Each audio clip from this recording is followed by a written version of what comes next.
Yep, there we go. If We that's are correct. back live. We are live in New York. It is It's Saturday night. Monday. It is Monday night. Hopefully it's not Tuesday morning. Yeah, that We'll was a find out. very bad joke. Hopefully not. All right, guys, call to order. And we will do pledge. Let me get it. There we go. There we go. Do I have it? There you go. You're good. Oh, a little bit wobbly, but pledge to the flag. Perfect.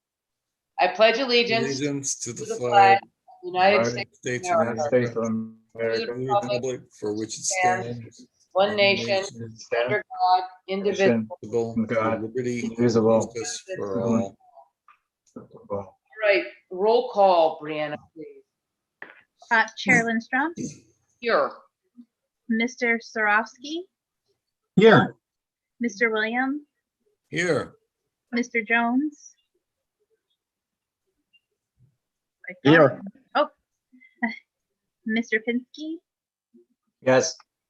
Ms. Maloney, not here. Mr. Grasso. Here. All right, guys. First on the list, announcements and communications. We do need to hold an April 26th workshop meeting, I believe. We have the CUSAC application, which has a lot of information to go through on it. We have a first submission from CPL, response from Medenbach, and then a second CPL response. We also have the town board has sent us one letter for commentary on the EEO for the Maybrook / Walnut Creek, and then another letter that they want to seek lead agency to do the EEO. You saw all of the back and forth emails on that. So we need to do our comment and decide if we would like to seek lead agency or if we will consent to them to do it. We also, I'd like to re-go over a little bit the application tracking template and what we're doing there, so everybody reconfirms that we like the way we're doing it, how it's going, and so if Sam and I get hit by meteors, everybody else is able to step in and use all of our tracking systems. I will quickly go through, see if it loads quickly. Our meeting protocol to remind everybody. So for every application, we will start with an introduction of the application from me. Then if appropriate and needed if it's a pre-application or new application, a presentation overview from the applicant. Then a round robin of questions from the board, public comment, that would be the public hearing if it is scheduled, or discussion afterward where nobody from the public speaks at that point, where it's just our discussion, a conclusion and summary, and a findings and a decision if applicable.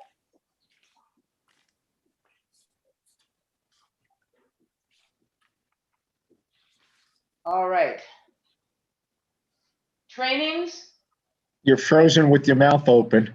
Am I back? No. No. I can hear you. Yeah, keep going. It's an interesting picture. You know what?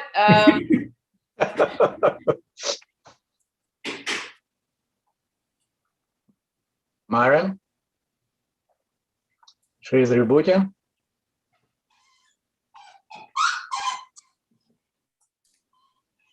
I love technology. She's coming back in. You know, to err as human, to really mess up, you need a computer.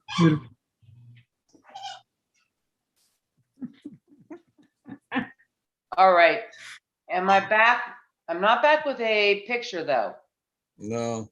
All right, you might have to No. leave it, for the sake of time, we might leave it for right now. We just had the power went out for Okay. seconds, and that's what caused it. Mm. Well, this is why we have the infrastructure plan in theory.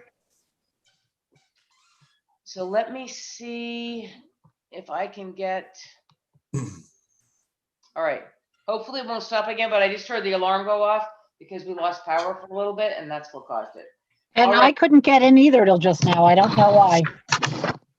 Well, that's because everybody's like spends their entire life fixing the lines. Apparently, you can't drive anywhere here and not have somebody working on the lines, which just makes them worse. All Okay. right. Trainings, as usual, we have an infinite number that Brianna keeps sending to everybody. Just the long and the short of it is, it's early in the season. We have a lot of time and there's a lot of available online training.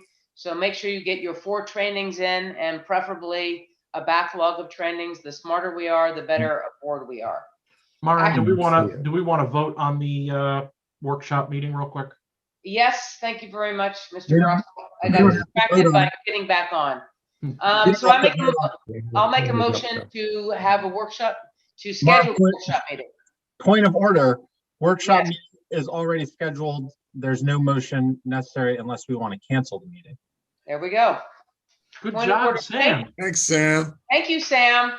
While eating. Action on the minutes. I read through the minutes. I saw they appeared fine to me. Did anybody have any comments on the minutes? No, I'm fine with them. Okay, No, then they I look good. Great job. Nice and detailed. Thank you, Brianna.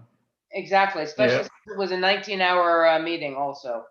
Then I will make a motion to approve the March 8th regular planning board meeting I'll minutes. second. All in favor?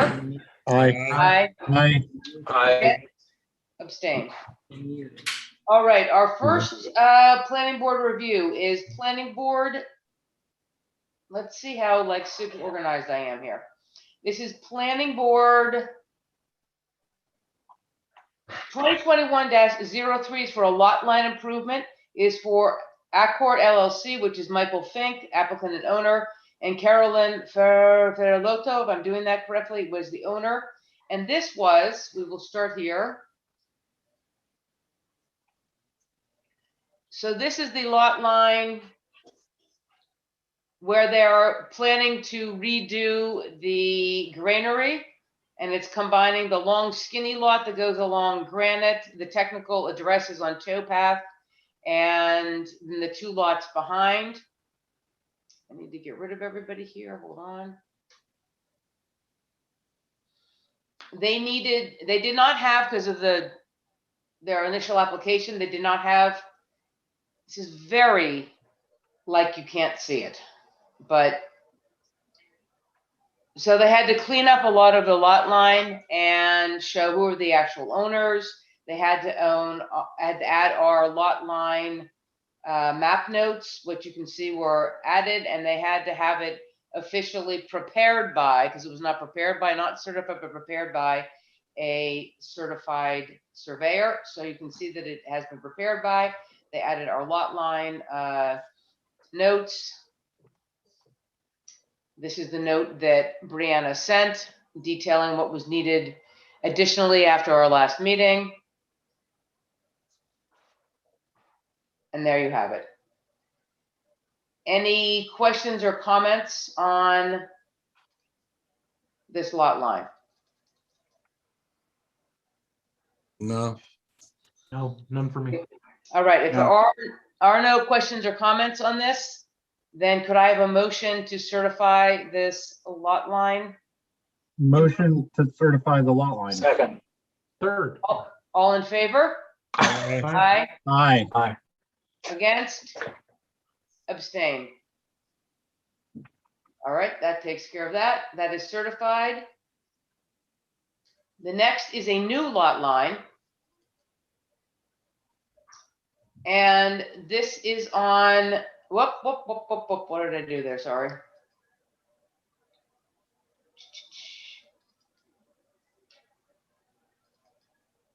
this lot line is at the juncture of Upper Whitfield and Whitfield. If this is large enough, you can see they're combining two lots. It will be a 4.88 acre lot and a 7.69 acre lot to make a combined 12.57.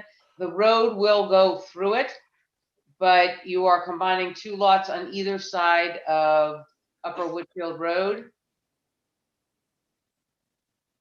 If you look at the Ulster County planning, it's like, I don't know how to turn something. I'm not gonna even attempt, but you can see that they are on both sides of Upper Whitfield Road. Does So anybody? at some point in time, are we gonna have to do a natural subdivision on this? Mary Lou, if you're, yeah, probably at some point, somebody will come back. We'll all be with our walkers at that juncture. And somebody will want to do a natural subdivision in the opposite direction. Do we have the applicant online?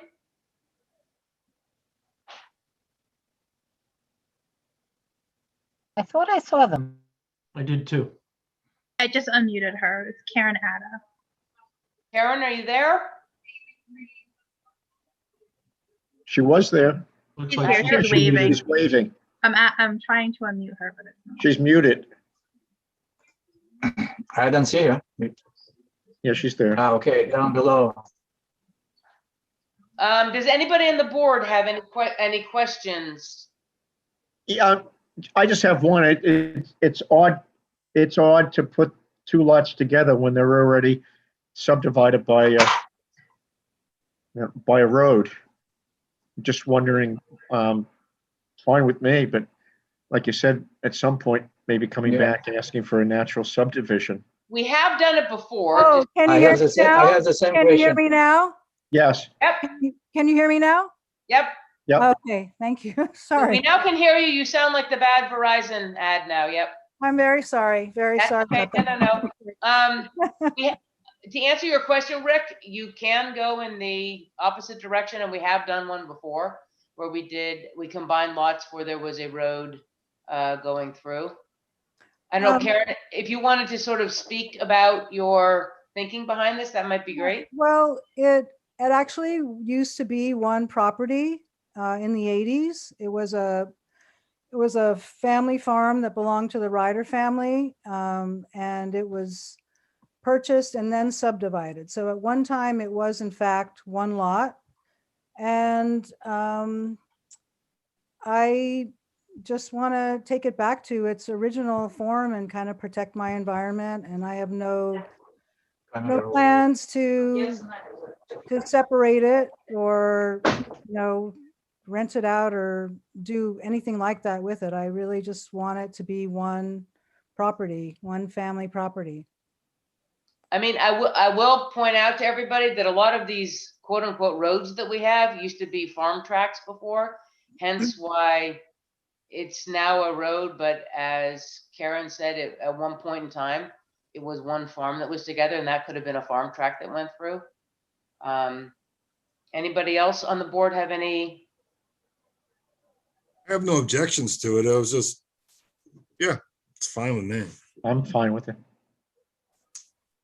All right, That's a then I good, will make- good historical explanation. I'm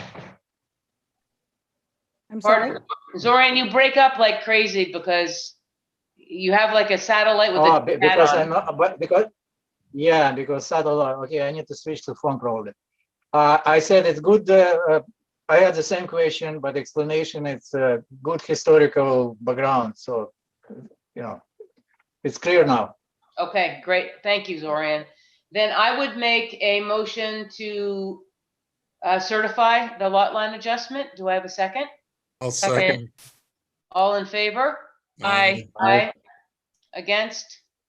Abstain. All right, Karen, you are lot lined. You are Awesome. done. Thank you so much. I appreciate it. Okay, thank you very much. Okay, thanks.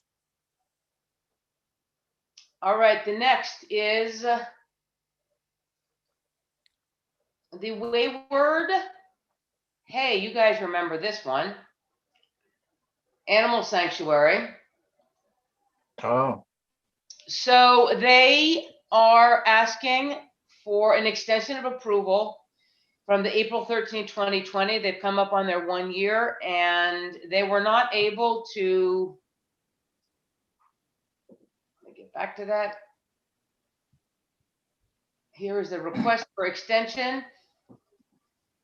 You know, the long and the short of it is nobody was allowed to work. I think everybody had the opportunity to read this. The long and the short was that nobody was allowed to work for a large part of, I mean, INS has the same problem that will be coming up. You couldn't do construction because the state wouldn't allow people to construct next to each other. So they would like a year extension to be able to fulfill their approval. I personally have no difficulty with it. Anybody else in the board have any commentary or questions? Yeah, Maren, I have no problem with it. The only comment is questions for Mary Lou. Should Maren recuse herself from this act because she had to recuse herself from the whole project? I wouldn't want. Yep, I I agree. mean, I would think she would do that. Probably doesn't have to, but better safe than sorry. I was planning to, this was my presentation part, but as far as the decision should be written. Okay. Sam will write the decision and I will recuse myself from any part of the decision. And you don't even need a decision. Well, I mean, you have to vote on it, But there obviously. isn't exactly. But all you need is a letter that goes out to them, either Exactly. giving them the extension or denying the extension.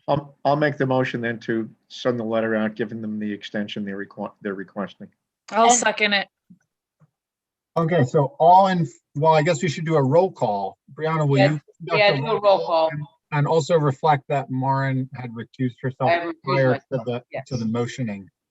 I already did it, so hang on. Mr. Sarofsky, Yes. Mr. Williams, Yes. Mr. Jones, Yes, Mr. Pinsky, yes. Ms. Maloney, Yes. Mr. Grasso. Yes. The yeses have it. So we'll send them a letter Aye. saying their extension has been approved. Excuse me. Hi, this is Patrick Logan. I'm actually a representative of the applicant. I didn't speak up because it seemed like things were moving quickly and I know you have a lot on your agenda. I just wanted to say thank you very much. And hopefully we won't have to come back before you again before everything is completed. Have a good night, everyone. Thanks, Patrick. Thank you. Sorry Good night, for the delay. Patrick, Okay, Maren, I'll step back down as chair and you can resume your seat. I will de-recuse myself and we will move on to Planning Board 20-21-01 for an SPA. This is for Lowell Deutschlander and Marie-Lou Depuy. This is for home occupation type 2. This is our winery application. It's a 240 square foot home-based winery to be located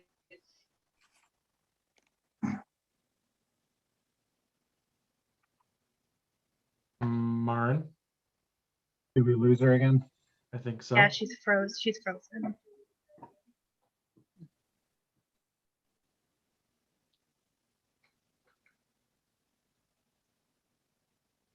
She's moving, but she's frozen.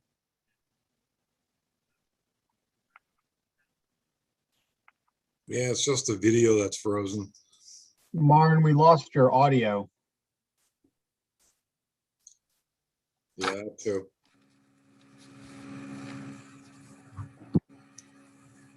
I'm gonna give you a call.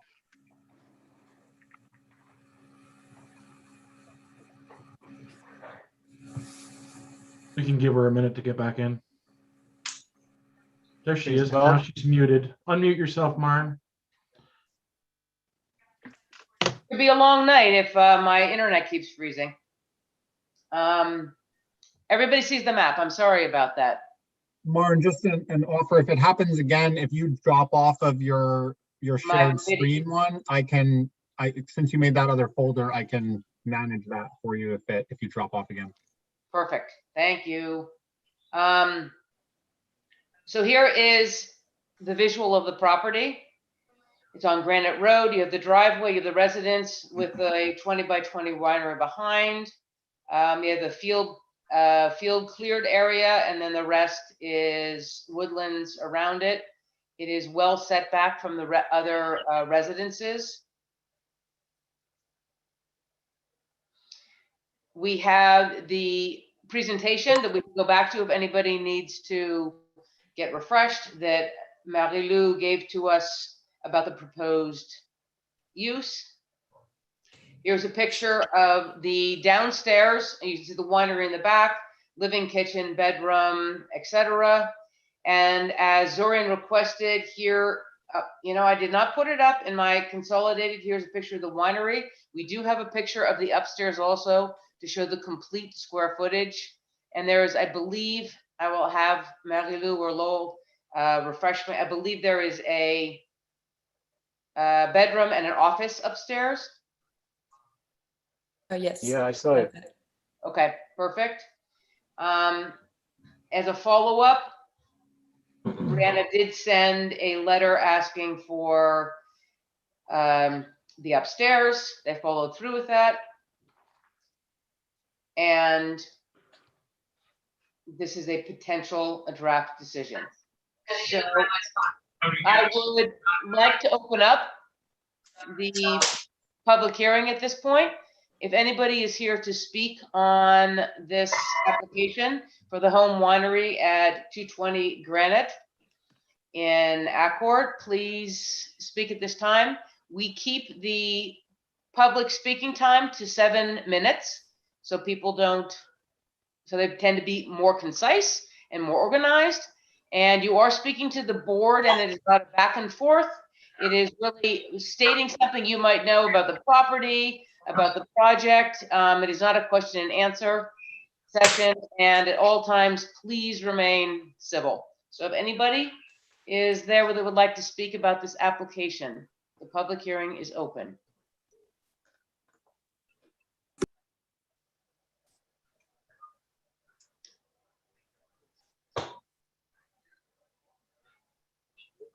I don't see anybody, and the only thing there's someone over the phone, so yeah, a second.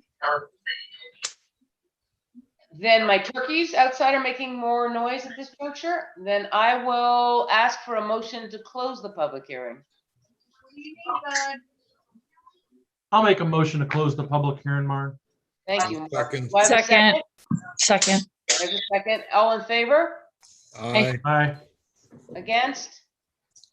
Abstain. All right, then.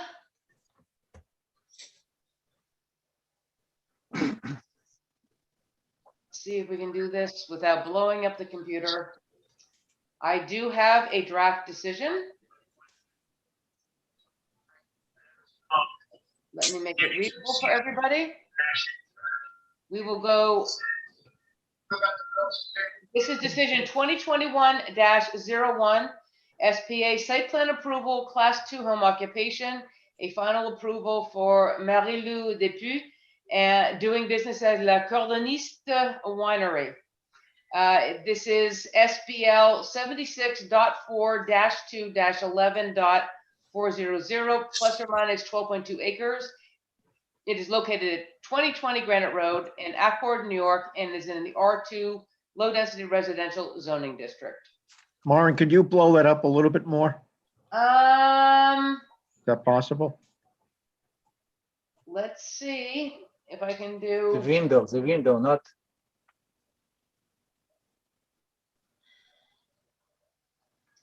Rick, if you go under your view No, option, make a full screen window. It is a full screen window. Hate to tell you. Looks That's a fine to full me, screen actually. window. It's at 200%, and it is not letting me go to.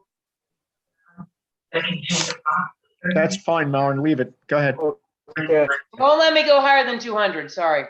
okay, if people go to view options, which I think is on the top of your screen, you can hit zoom ratio 100% original size. That's what I did, and it blew up to like a full page thing. Oh, yeah, thank you. You're welcome.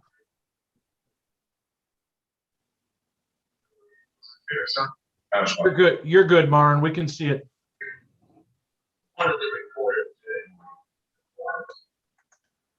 Oh, Maren is frozen.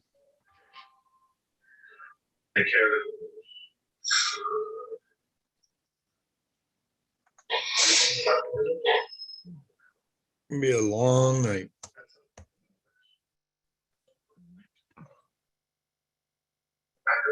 That's a nice picture, though. We could use that for our official portrait. Are you ready to join us? We're gonna get a new mode. We're gonna have snapshot mode. Can you give me screen share access, and then I'll do Yes. mine second screen? Yep. And then also, there seems to be someone who's not muted, who's getting a lot of background noise. If everyone could just check that they're muted. All right, it's gonna be long. If I come stepping off. Yeah. Lauren, if you drop off screen share, I'll Yep. take over the screen share and you can log out of that account. And then I will run the screen share. Yeah, the problem with my doing that is there is no. All right, you run the screen share. Yeah, and you just So do I your, can keep talking on the other account. exactly. Got it. That's very hard for me to see stuff then, but No, you can use your other screen to do your own thing, but I'll share so that the public can see. yeah, but she let's try to just, yeah, she has to, Brianna has to share the other one then. Yeah, So you need to share me with the one with my face, which I took off.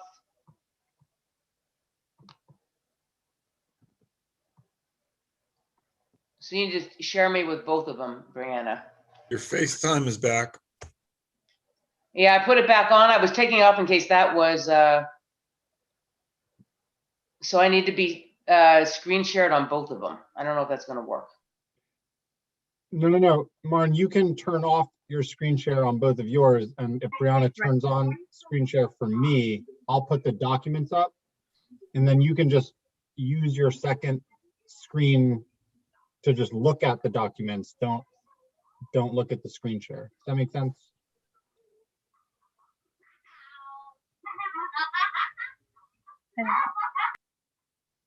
I hear children in the background. That's my son. I muted Yeah, myself. I'm with you.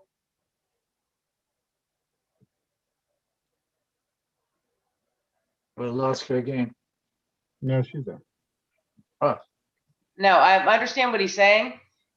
I'm not quite sure how it'll work, but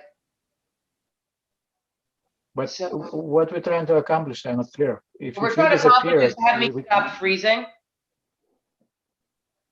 All right, so let's try to go through. And we still can hear me right now, right? Yes. I love, by the way, guys, get your pants ready for next month when we can hopefully be together. All right, findings of the planning board. So if I stop, Sam, you just keep reading, okay? Okay. The planning board received a zoning referral for the approval of a site plan for a class 2 home occupation for a home winery, a permitted use by 140-19 with site plan approval. The winery is proposed for 240 square feet of a 1,450 square foot single family dwelling. The proposed winery will occupy 16% of the habitable floor area, meeting the requirements of 140-19, no more than 25% of the habitable floor area of the dwelling or 500 square feet of the floor area, whichever is less. The winery will not serve the public or customers. It will not be open for tastings, retail sales, or guided visits. There will be no employees. All sales and deliveries will be by the applicant offsite. All winery inventory shall be stored in the interior of the proposed winery space, and the mechanical equipment, pallet jack, pressure washer, an 11 GPM pump, and home winemaking press associated with the winery create no disturbances, noise, dust, vibration, storage, etc., beyond that which customarily is used for domestic purposes. Septic and well are certified by the Ulster County Department of Health as sufficient for the added use, and additional winery waste, which is primarily grape skins, is proposed to be composted on site with the compost site located and noted on the sketch plan. The winery space is proposed to eventually be converted to living space and the winery operations to be moved off-site. The parcel is 12 acres, has a single-family dwelling with well and septic currently under construction. The parcel further contains woodlands, about 9 acres, and open field lawn landscaped area, about 3 acres of the remaining lot. The use is a permitted use in an R2 zone by 140-19. We received a site plan, special use application, EAF, aerial photographs of the site, a sketch plan on the existing survey, a narrative and related documentation for the applicant cited above. The applicant demonstrated the winery will be fully integrated into the single-family residence. The applicant submitted a site plan sketch noting parking area as required by code for the proposed winery, and there will be no external evidence of the home occupation or alterations inconsistent with the residential use or appearance of the buildings as per code are present. The parcel to be developed is SBL 76.4-2-11.400, and the proposed use is compliant with all articles of 140-19 home occupation regulations class 2. A SEQR review was conducted on 3/8/2021. It was typed as a type 2 action and no further action was required by the planning board. A public hearing was held. The draft findings were prepared by the chairman and were read, about to be discussed and amended by the planning board. Anything that anybody saw that I might have left out? Any discussion? Maren, just put the date of the public hearing. I have a comment, Maren. The date of the, It says number 12, a public hearing was held on it's up here. where? It's up at the top here. So date of public hearing is Got it. April 12th, 2021. And Okay, then for the public comment, so it's always sort of status quo up on top. Thank you, Rick. Zorian? Maren, habitat area is not 1450, it's less. Remember, they provided the drawings there and there were some numbers. And I think total was 23.5 or 6% of 240 consists of 23 point something percent of habitat area. Did we add in, Zorian, the upstairs? Yes, So yes. I'd like to speak. If you take 240 divided by 0.16, it comes with 1450. But to speak on that, I prepared that drawing and did the calculation of the habitable area, not including the winery, because I wasn't sure how you guys would interpret the winery. Would it be considered habitable space or not? So I went with the more stringent interpretation of that. So, you know, just to point that out. yeah, it's a little bit confusing in your case because you're planning to use it later as a bedroom, but right now it's not habitable area. So I'll let board members think about it. But I think I agree with Zorian. If we're gonna write it as 240 of 1450, when you do that division, it should come out to the correct percentage, or we should change the habitable square footage so that it includes the area. Because Zorian's point is like, if you divide 240 by 1450, you don't get 16%. Yes, you do. You get 16.55. you do. My You point, do. yes, Oh. you do. But I think the habitable area is less than 1450. 1450 isn't 1450 is No. total area No, of the no. no, 1450 is just the house part. Okay. So the alternative is 1450 enter 1690. exactly plus is 1690 240 recall 1.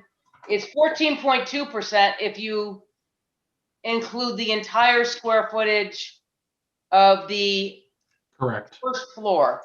So this, as Lowell just said, this is more conservative. So the 1450 is all of the house X the winery.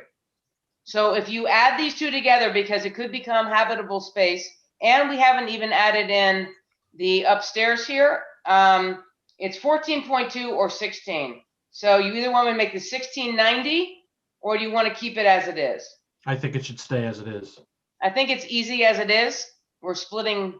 Can I I just comment on this for a moment? Yep, yep. Mary Lou, Okay. please. So 1450, we're not taking the 240 as habitable space. Right? So the downstairs is actually the 1690. Is that the whole house or just downstairs, Lola and Mary Lou? That's just the, go ahead, Mary Lou. That's the downstairs. For which number? 1690 would be the full downstairs, right? 1690 square feet? No, that would be the total house. Okay, I would recommend that you use the total house. I'm thinking of precedent for future home occupations.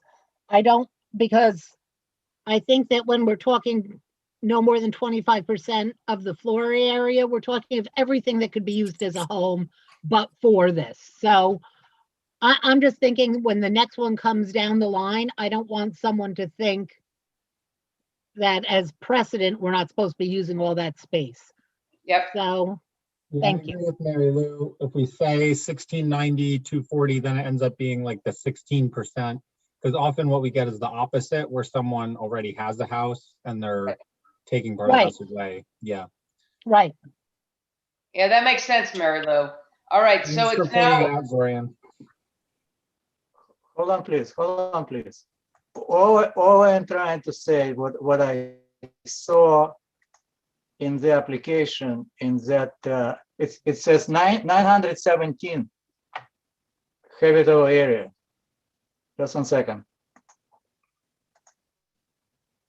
So I'm Yeah, trying that's to point out that floor plan says 917 square excluding winery, and it says 23.7%. So it's still fitting in the requirements. But I'm trying to be consistent what they presented floor plan and calculation habitable area. so Zorian, I think how we're getting a larger number now is because we are also including the upstairs, which is habitable area. So what you're looking at it, and that number you saw at first is just the downstairs. No, that habitable area No, is the upstairs and the it downstairs. includes kitchen, bedroom 1, office, and bedroom 2. Is only 900 square feet? Of habitable 917 space, square which feet. So habitable space Habitable doesn't space. count bathrooms, hallways, storage areas, things like Right. that. So then we're right Can back to the, can then we- we're right back to the 1490. Let's ask Mary Lou. So it sounds like there's a confusion about definitions. It sounds like Okay. the applicant in the document that Zorian is referencing is doing a total of room square footage, both upstairs and downstairs, and not including the winery. It sounds like what the planning board has done in the past is done the total square footage of the interior of a building, including bathrooms, hallways, closets, everything like that, because someone could rearrange their floor plan to have no halls or closets. So Right, I but think Zorian, what okay, you're, I'm sorry. And you're Zorian, noticing- right, you're correctly noticing the calculation that's on the document that they submitted. And I think what Mary Lou, the attorney, not the applicant, pointed out is that when we've done these in the past, we've looked at the total square footage of a dwelling, which included not just habitable area as defined by the applicant, but to being everything under the roof where someone could conceivably habit. Sounds like there's a definition Sam. that's and being no, used. and Sam is completely right. There's a definition that's being used differently by the applicant who's in the building trades And, and the planning board, which is right. in the planning. board I approval. think Dorian, we do not have a definition of habitable space at this junction in our zoning code. yes, we do. No, we Yes, do. we I'm do. looking That's at why it I'm right bringing here. it up. I'm looking at it right here. I'm in H's, and H's go I don't know. from, I read. Okay, If you maybe look I in the don't remember, but I definitions, read Dorian, habitable area. we go from group housing